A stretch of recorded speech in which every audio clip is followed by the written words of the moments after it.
Hello வணக்கம். Gopi fry எப்படி செய்கிறதுன்னு பார்க்கலாமா?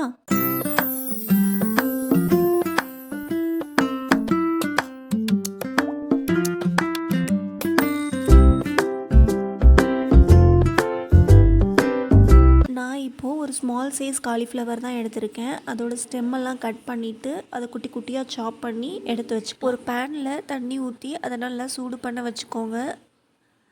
சைட் பை சைட் நம்ம இப்போ அதோட பேஸ் ரெடி பண்ணிடலாம். இப்போ ஒரு பவுலில் கடலை மாவு ஒரு ஸ்பூன், அரிசி மாவு ஒரு spoon, coriander powder 1/2 spoon, garam masala 1/2 spoon, red chilli powder 1/2 spoon, ஜீரகத்தூள் 1/2 ஸ்பூன், கொஞ்சமாக மஞ்சள் தூள், தேவையான அளவு உப்பு 1/2 ஸ்பூன், இஞ்சி பூண்டு பேஸ்ட், அப்புறம் பாதி லெமன் ஸ்க்வீஸ் பண்ணிவிட்டு ஒரு சைடு வச்சுக்கலாம். இப்போ தண்ணி நல்லா பாயில் ஆகி வந்துருச்சு.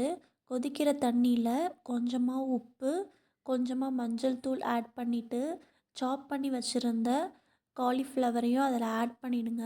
ஆட் பண்ணிவிட்டு லிட் போட்டு க்ளோஸ் பண்ணி ஒரு 10 ரெஸ்ட்டில் விட்டுடலாம். இப்போ போட்டு வச்சுருந்த மசாலா எல்லாத்தையும் நல்லா மிக்ஸ் பண்ணி எடுத்துக்கலாம். மிக்ஸ் பண்ணதுக்கப்புறமா தண்ணியில் போட்டிருந்த காலிஃப்ளவரை எடுத்து ட்ரெயின் பண்ணிவிட்டு ரன்னிங் வாட்டரில் வாஷ் பண்ணி எடுத்துகிட்டு அதையும் அந்த மசாலாவில் ஆட் பண்ணி நல்லா மிக்ஸ் பண்ணி எடுத்துக்கோங்க.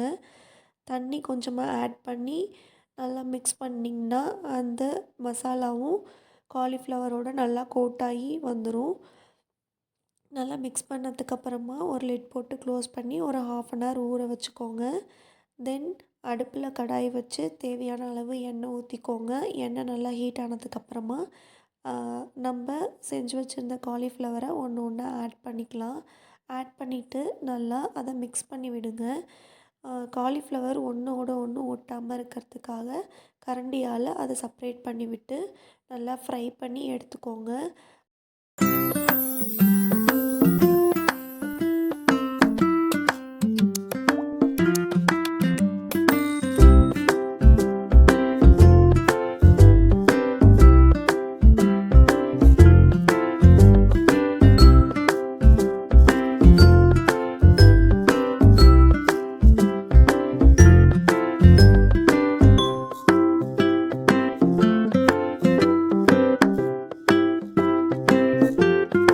ஒரு சூப்பரான டீ டைம் ஸ்நாக்ஸ் ரெடி ஆகிடுச்சு.